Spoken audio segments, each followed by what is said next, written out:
Okay, so welcome Harley. Thank you for joining me today in the first of our sessions around protected characteristics. That's okay, thank you for having me. So today we're talking about gender reassignment as a protected characteristic under the Equality Act. So can you tell me a little bit more about what is meant by gender reassignment? So gender reassignment is basically anyone undergoing gender reassignment is someone who identifies as a gender different than what they were born as. So, for example, for me, I was assigned female when I was born. I came out a couple of years ago as male. Other people come out as somewhere in between male and female, which is obviously quite new to a lot of people, but I think falls under the same category.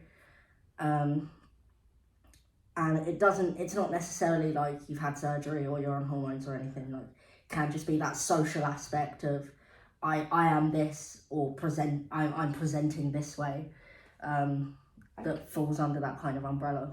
Fab. So it doesn't have to be, so to be protected under the Equality Act, under gender reassignment, it doesn't have to be that somebody has to have undergone the full medical transformation. Yeah, no. So medical transition is not necessary. Social transition is completely under that umbrella as well. A lot of people can't undergo medical transition because of medical problems, health issues, that kind of thing. For some people, it's just not accessible. So it is counting those people as well, which I think is really important. Yeah, absolutely. So Harley, you've been very open and honest about your transition. So can you tell me a little bit about how that felt when you came out in your workplace to ask to now be referred to as male? Yeah, I mean, I was really lucky. I sent an email off to the heads of the company, to Jade and Maria, and it was this big long email, and I was really nervous about it. But my manager had supported me to do it as well. And I got a really lovely email back saying, thank you for sharing this with us. We'll support you in any way. So for me, it was a really positive experience. It's been support all the way down the line. Everyone's been really excited for me, actually. So yeah, it's been really nice for me. I know other people in other organisations aren't always so lucky. So I've been very, very privileged to work here and have this kind of supportive sort of network around you. So you spoke a little bit about other people that you know of that have faced discrimination in the workplace due to gender reassignment. So can you share with us maybe a couple of examples of what discrimination looks like for a transgender person? One of my close friends is transitioning from male to female, and she came out recently on all her social media, to her workplace, everywhere. And her managers and stuff, her bosses, have been really good about it. They've been like, we'll support you the whole way, rah, rah, rah. A couple of colleagues, there's a couple who have started just not even acknowledging her almost, not speaking to her at all. And in a way, she's like, not my problem, their loss. I don't want to be their buddy if they're going to be like that anyway. Yeah. But on the other hand, it's quite cruel behaviour almost to 1 minute you're friends and then all of a sudden, you won't even speak to them at work about work-related things. So why do you think people do still have this sort of attitude around, or this discrimination around understanding gender reassignment? I'm not really sure. I mean, I think it comes from kind of a similar place of like homophobia, that kind of, I think people don't understand it.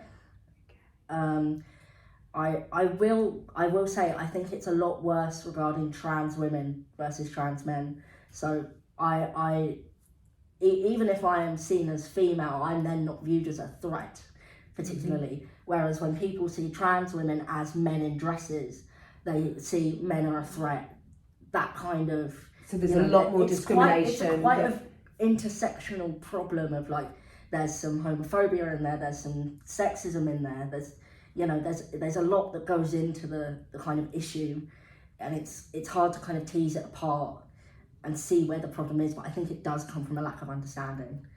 So as a workplace, what do you feel that active prospects can do to ensure that discrimination doesn't happen under this protected characteristics? I know you said that for yourself, you found it really positive. Yeah. But going forward, is there more that we could do? I think stuff like this is really good because it makes the company's stance quite clear in, you know, actually we support these people, we stand with these people. And I think just sharing information is one of the huge steps, you know, education, rather than sort of immediately jumping on people and being like, well, you don't get it, you need to sit down and shut up because, you know, you're being horrible or whatever. Because a lot of people aren't coming from a, you know, even if they ask questions that are not necessarily appropriate or make you kind of go, that's, you know, you can't say that.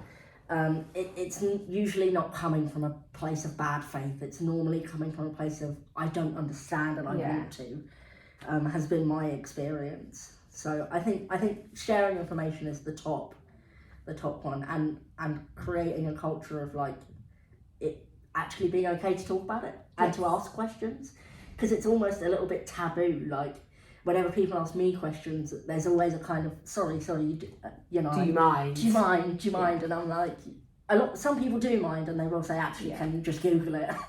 But I don't mind, because I think, you know, if I'm the first trans person they meet and I can give them some of these answers, the next person they meet, they've got that information and they can be a little bit more open-minded and they understand a little bit more. Which is fantastic, positive attitude to have. Thank you so much for talking to us today, Harley. So, like we said, this is the first of 9 small workshops that we're going to be doing around protected characteristics. We look forward to seeing you soon. Thank you.